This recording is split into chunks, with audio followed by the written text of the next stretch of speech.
আসসালামু আলাইকুম রহমতুল্লাহি বারাকাতু। আশা করছি সবাই ভালো আছেন। 24 আপডেট নিউজ চ্যানেলের পক্ষ থেকে সবাইকে স্বাগতম জানাচ্ছি। গোলাম মাওলা রনি টকশোতে কি বলে, আসুন আমরা তার টকশোটা শুনে আসি। আসসালামু আলাইকুম রহমতুল্লাহি ওয়া সম্মানিত দর্শক, আগামী রাজনীতিতে আওয়ামী লীগের সঙ্গে জামাতের ঐক্যবদ্ধ আন্দোলন কিংবা রাজনৈতিক সমঝোতা অথবা যুগপৎভাবে নির্বাচনে অংশগ্রহণ করে সিট ভাগাভাগি করা, এই বিষয়টি আপনার কাছে কেমন মনে হচ্ছে? খুব অসম্ভব মনে হচ্ছে? এবং ঠিক এখন আমি যে কথাটি বলতে যাচ্ছি, একই কথা কিন্তু আগস্ট মাসের দ্বিতীয় সপ্তাহে আমি বলেছিলাম। এবং আগস্ট মাসের একেবারে প্রথম দিকে, সম্ভবত ৮ তারিখ বা ৯ তারিখে এক ভদ্রলোক আমার সঙ্গে কথা বললেন, এবং আমি সেই যে জামাতের লোক আমি জানতাম না। তো টেলিফোনে এর আগে একবার বা দুবার তার সঙ্গে আমার কথা হয়েছিল, সাম নোমানি। তো তিনি আমার একটা ফেসবুক স্ট্যাটাসে বা যে কোনো একটা ভিডিওর বরাতে আমার সঙ্গে কথা বলছিলেন, এবং সেই কথাগুলো তিনি আমার অজান্তে রেকর্ড করে ব্যক্তিগত আলাপ তিনি সেটি ছড়িয়ে দিয়েছিলেন। তো সেই যে অনানুষ্ঠানিক আলোচনা, সেখানে আমি তাকে যে কথাগুলো বলেছিলাম যে বাংলাদেশের রাজনীতি যেদিকে এগুচ্ছে জুলাই মাসের ৮ তারিখের দিকে, সেখানে এখন যে জামায়াতে ইসলামী খুব লম্ফজম্প করছে, আনন্দ এবং উল্লাস প্রকাশ করছে, এটি আগামীতে তাদের জন্য বুমেরাং হবে। এবং এই রাজনীতির যে সুসময়, সেই সুসময়টি চলে গিয়ে প্রথম যে ঝামেলা, সেটি রাজপথে, প্রাসাদের ভিতরে এবং বাইরে। প্রথম ঝামেলাটি জামাতের জীবনে আসবে, এবং দ্বিতীয় ঝামেলাটা আসবে বিএনপির উপর। এর কারণ হলো এই দুটো দলই বিপ্লবের যে মাধুর্য, এটি অনুভব করতে পারেনি, উদার হতে পারেনি। তো সেটার পরে বহুজনে বহু কথা বলেছেন, অনেকে অভিমান করেছেন, অনেকে রাগ করেছেন, অনেকে গালাগাল দিয়েছেন, এবং দুটো দলেরই যারা কর্তা ব্যক্তি তারা কিছুটা মনক্ষুণ্ণ হয়েছেন। এর কারণ হলো জামাত সেই ২০০৯ সন থেকেই যথাসাধ্য চেষ্টা করেছে আমার সঙ্গে একটি সম্পর্ক রক্ষা করার জন্য। আর আমি আমার অবস্থান থেকে এই দলটিকে যতটুকু সম্ভব আমার লেখনী দ্বারা, আমার বক্তব্য দ্বারা, এবং কখনো কখনো আমার যে সংযোগ রয়েছে সরকারের সঙ্গে, তা দিয়ে জামাতের যারা লোকজন আছেন বিভিন্ন সময় যখনই আমার কাছে এসেছেন, কাউকে নাম বলে আমি ছোট করতে চাই না, এখানে একেবারে টপ টু লো, আমি তাদেরকে সাহায্য করেছি, সহযোগিতা করেছি। আমি যখন দিগন্ত টেলিভিশনে টকশো করতে যেতাম সংসদ সদস্য হিসাবে, এর চেয়ে বড় আর ঝুঁকি হতে পারে না ২০০৯-১০ সালে। কিন্তু জামাতের নেতৃবৃন্দ আমাকে বলতেন যে আপনি সাহসী মানুষ, কেন আসবেন না, আপনি আপনার কথা বলবেন। অন্য সব আওয়ামী লীগের মতো আমি সেই কাজগুলো করিনি। আমি দিগন্ত টেলিভিশনে অনুষ্ঠান করেছি, নয়া দিগন্তে লিখেছি, সেই ৯-১০ সন থেকে একেবারে এই ২০২৪ সনের ঠিক আগস্ট মাস পর্যন্ত। আওয়ামী লীগের সবাই নিষেধ করেছে, স্বয়ং রাষ্ট্রপতি আব্দুল হামিদ সাহেব তিনি আমাকে রিকোয়েস্ট করেছিলেন যে রনি সাহেব এই জামাতের পত্রিকায় না লিখলে হয় না। তারপর আমার শুভানুধ্যায়ী সবাই নিষেধ করেছে, আমি আরো কয়েকটা পত্রিকায় লিখতাম, এবং বাংলাদেশ প্রতিদিনের সম্পাদক থেকে শুরু করে অন্য সবাই রিকোয়েস্ট করেছেন। বসুন্ধরার মালিকরা বলেছেন যে যেভাবে হোক রনি সাহেব আমাদের পত্রিকায় শুধু লিখুন, প্রথম আলোতে যারা লেখেন তারা যেভাবে অন্য কোনো পত্রিকায় লেখেন না, উনার কি দরকার, উনি যত টাকা পারিশ্রমিক চান দেয়া হবে, এবং উনি সপ্তাহে যে কয়টি লেখা লিখতে চান অফুরন্ত তার যাকে বলা হয় সুযোগ সুবিধা দেওয়া হবে। এবং একটা সময় সপ্তাহে ৩-৪টি লেখা আমি শুধুমাত্র বাংলাদেশ প্রতিদিনই লিখতাম। মঙ্গলবারে ছাপা হতো, প্রতি মঙ্গলবারে মোগল হেরেমের দুনিয়া কাঁপানো প্রেম। তারপরে আমার যে কারাগারের বই কারাদহন প্রতিদিনই ছাপা হতো, সপ্তাহে একদিন।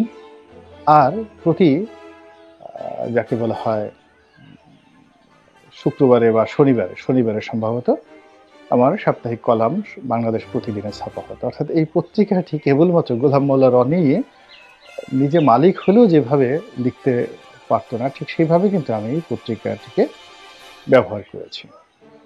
এবং এখনো পর্যন্ত বাংলাদেশের ১ নম্বর পত্রিকা হিসেবে, সর্বাধিক পঠিত পত্রিকা হিসেবে এখানে এটা লেখা ছাপানোর জন্যে অনেকেই চেষ্টা তদবির করেন, কিন্তু আমি সেই সুযোগ থাকা সত্ত্বেও নয়া দিগন্তে লিখেছি। বাংলাদেশ প্রতিদিনে আমি প্রতিটি লেখার জন্য যে পারিশ্রমিক পাই, এটি বাংলাদেশে যারা সংবাদপত্রে লেখেন সর্বোচ্চ। প্রথম আলোতে যারা লেখেন কেউ বলতে পারবেন না যে আমার চাইতে তারা প্রতিটি লেখায় বেশি পারিশ্রমিক পান। প্রতি সপ্তাহে সম্পাদকের জন্য বেশি পারিশ্রমিক পাই, এখন পর্যন্ত, আগেও পেতাম। তো সেই পারিশ্রমিকের 5 ভাগের 1 ভাগও নয়, সেই পারিশ্রমিকে আমি নয়া দিগন্তে লিখতাম।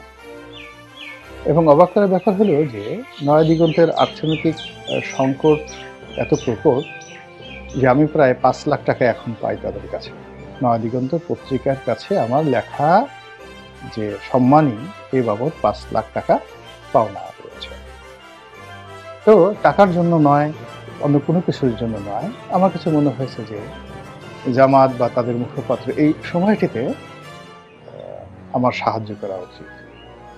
তো আমি মাহমুদুর রহমান মান্না সাহেবকে রিকোয়েস্ট করেছি, তারা কিন্তু লেখেন। জনাব কাদের সিদ্দিক সাহেবও লেখেন, এমনকি আরো অনেক লেখক। আমি মেজর আক্তারের মতো মানুষকে বলেছি যে আমি নয়া দিগন্তকে বলে দিচ্ছি বা আপনি লিখুন সেখানে, কেউ কিন্তু লেখেন। তো কাজেই আমার মতো একটা লেখক যার লেখা সব পত্রিকায় ছাপা হচ্ছে সর্বোচ্চ পারিশ্রমিকে, তো তিনি নয়া দিগন্ততে এই যে 2009 থেকে 24 পর্যন্ত লিখলেন, যে বলেন তো আমার স্বার্থটা কি। আমার একটা উদ্দেশ্য ছিল যে তারা মাজলুম, তাদেরকে সহযোগিতা করা, নাথিং মোর। তো সেই আমি যখন আগস্ট মাসের প্রথম সপ্তাহে বললাম যে জামাত ভুল করছে, তো জামাতের যারা তরুণ তুর্কি অকথ্য ভাষায় গালাগাল দেওয়া শুরু করল। তারপরে বিএনপির যারা তরুণ তুর্কি তারাও গালাগাল দেওয়া শুরু করলেন যে এই লোক এই আবার পল্টি নামছে। এখন চিন্তা করুন, 2018 সনে আওয়ামী লীগ ছেড়ে বিএনপিতে কোনো উন্মাদও যেত না, সাহস পেত না। কিন্তু যখন আমি বিএনপিতে গিয়েছিলাম, আর এখন বাংলাদেশে কোনো উন্মাদও খুঁজে পাবেন না যে কিনা বিএনপি ছেড়ে, বিএনপির মতো একটা নিরাপদ আশ্রয় ছেড়ে জামাতে যেতে চাইবে, বা জামাতের মতো একটা আশ্রয় ছেড়ে এখন আওয়ামী লীগের কথা বলবে। কিন্তু দেশের প্রয়োজনে, রাজনীতির বিশ্লেষণে আমার কাছে যেটা সত্য মনে হয়েছে বা এখন যেটা মনে হয়, আমি সে কথাটাই নির্বিবাদে বলি। আপনার হয়তো অনেকে দ্বিমত করতে পারেন, অমত করতে পারেন, সেটা আপনাদের বিষয়। তো যে বিরোধের কথা, বিএনপি জামাতের বিরোধের কথা, তারপর বিএনপি এবং জামাতের রাজনীতিতে আগামী দিনে কি কি সমস্যা হতে পারে, এটি নিয়ে আগস্ট মাসের দ্বিতীয় সপ্তাহে বা প্রথম সপ্তাহে আমি যে কথাগুলো বলেছিলাম, এখন এটি অলমোস্ট 90% রিয়ালিটিতে চলে এসেছে, বাস্তবতায় চলে এসেছে। এবং এই দুটো রাজনৈতিক দলের সঙ্গে এখন অহিনকুল সম্পর্ক। তারপর প্রথম দিকে সমন্বয়কদের সঙ্গে, ক্যান্টনমেন্টের সঙ্গে, তারপর ডক্টর ইউনূসের সঙ্গে জামাতের যে সম্পর্ক ছিল, এটি এখন আর নেই, একেবারেই নেই, বরং রিভার্স হয়ে গেছে। একই অবস্থা বিএনপির সঙ্গে সমন্বয়কদের সম্পর্কটা প্রকাশ্যে, জামাতের সঙ্গে অপ্রকাশ্য দ্বন্দ্ব, কিন্তু বিএনপির সঙ্গে সরকারের দ্বন্দ্ব অপ্রকাশ্য নয়, প্রকাশ্য। আরো অনেক সমস্যা আছে ভিতরে, ভীষণ রকম সমস্যা আছে। তো এই সমস্যাগুলোর প্রেক্ষিতে আগামীতে একটা নতুন রাজনৈতিক মেরুকরণ হবে। এখানে যে কিংস পার্টি গঠন করার কথা শোনা যাচ্ছে, 1 ডজন কিংস পার্টি, এবং সেই কিংস পার্টিকে সাপোর্ট দেওয়ার জন্য নামকাও আসতে আরও প্রায় 40-50টি বিভিন্ন রাজনৈতিক দল আগামী নির্বাচনে অংশগ্রহণ করে বিএনপি, জামাত, আওয়ামী লীগ এবং জাতীয় পার্টি, মূল ধারার যে বড় বড় রাজনৈতিক দল, তাদেরকে চ্যালেঞ্জ জানানো হচ্ছে। এবং এই কাজের জন্য প্রচুর অর্থ ব্যয় হচ্ছে। অনেক দায়িত্ববান ব্যক্তি বলছেন যে সেনা শাসন ভালো ফলাফল বয়ে আনেনি, আমরা ওদিকে যাব না, যাচ্ছি না। এই কথা যত বলা হচ্ছে, আপনার মাথায় যদি ন্যূনতম বোধ থাকে, আপনি ধরে নেন যে এখানের থেকেই আপনার সন্দেহটা শুরু। তো এর ফলে কি হচ্ছে, রাজনীতি আর এখন রাজনীতিবিদদের হাতে নেই। এটি বিশেষ বিশেষ জায়গা থেকে, বিশেষ বিশেষ অফিস থেকে, দেশ থেকে, দেশের বাইরে থেকে টানাটানি হচ্ছে, সিদ্ধান্ত নিচ্ছে, এবং অনেক যাকে বলা হয় অপাংতেয় লোক, কেউ হয়তো সাংবাদিক, কেউ হয়তো ব্যবসায়ী, কেউ হয়তো কোনো দেশি বিদেশি গোয়েন্দা সংস্থার এজেন্ট, আপনি তাদের নড়াচড়া খুব বেশি লক্ষ্য করবেন।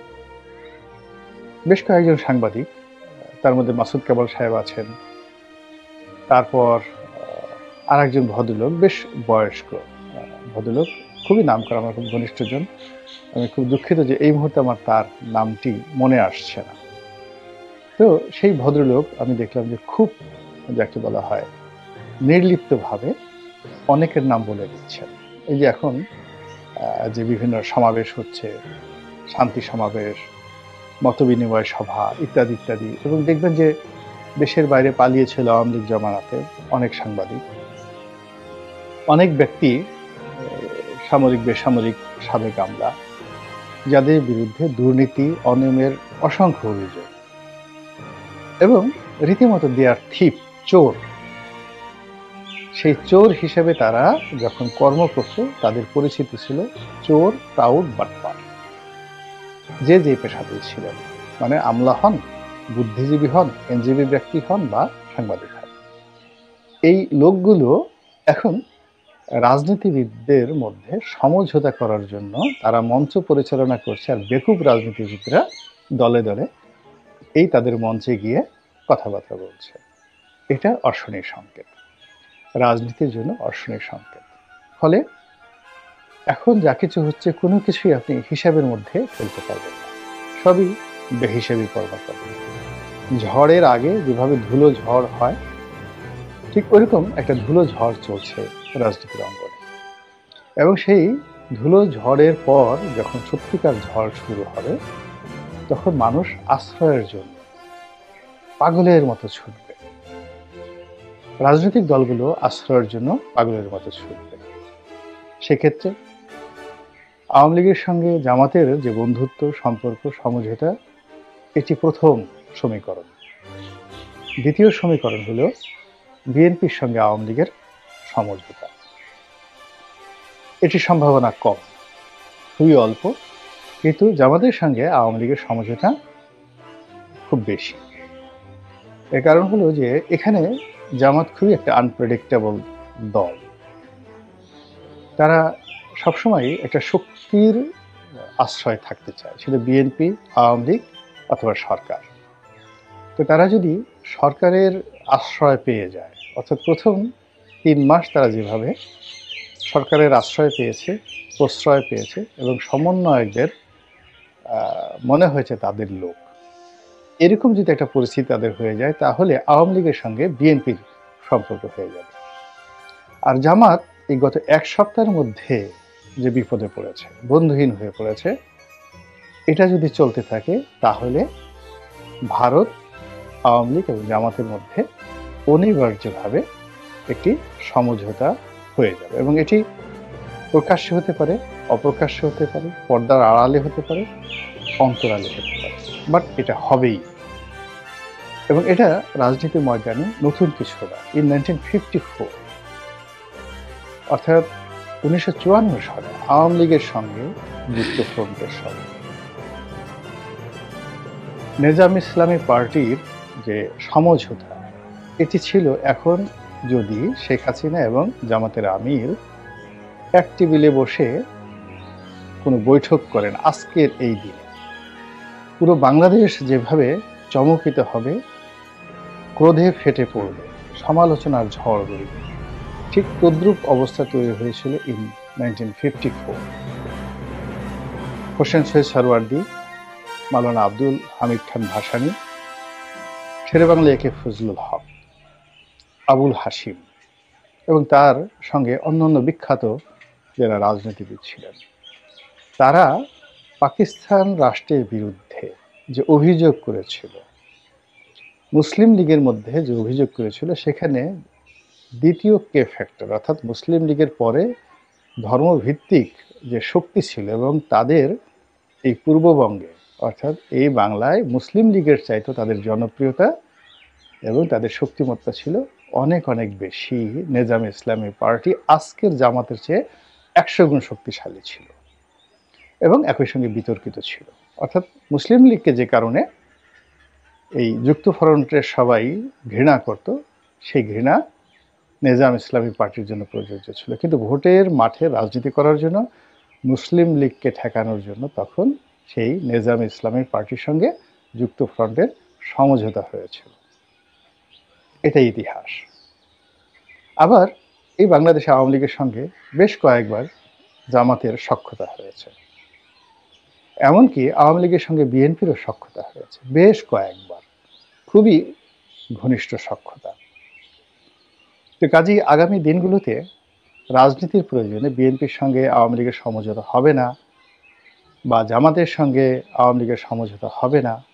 আওয়ামী লীগ ভ্যানিশ হয়ে গেছে, ৭১-এর মুক্তিযুদ্ধ রিসেট করা হয়েছে, তারপরে ৭২-এর সংবিধান ছুঁড়ে ফেলা হবে, রিরাইট করা হবে, ইত্যাদি কথাগুলো বড়জোর আর ৩০ দিন এই ময়দানে শুনতে পাবেন। ৩০ দিন পর অর্থাৎ জানুয়ারি মাসের ৩০ তারিখের পরে দেখবেন এই রাজনীতি দুটো ধারা প্রবাহিত হয়ে গেছে। রাজনীতিবিদরা ইয়ানফসি করে দৌড়াচ্ছে, পালানোর জন্য দৌড়াচ্ছে। সবাই, আওয়ামী লীগ দৌড়াচ্ছে, বিএনপি দৌড়াচ্ছে, জামাত দৌড়াচ্ছে, আর পেছনে শুধু লাঠি লাঠি লাঠি, বাঁশি বাঁশি বাঁশি। এই গেল একটা। দ্বিতীয়ত হলো লাঠি বাঁশি ফেল করেছে, পুরো রাজনীতিটা এখন রাজনীতিবিদদের নিয়ন্ত্রণে। তখন এই যে মাঠের চলমান যারা আছেন তাদের একটা বিরাট অংশ পালিয়ে যাবে এবং মূল ধারার যাদের জনমত আছে, সংগঠন আছে, তাদের মধ্যে পরস্পর দুটো গ্রুপ হয়ে যাবে এবং সেই দুটো গ্রুপের মধ্যে জামাত এবং আওয়ামী লীগের যে সখ্যতা, এটি প্রথম সম্ভাবনা। অথবা এই সম্ভাবনাটা যদি না হয়, বিএনপির সঙ্গে আওয়ামী লীগের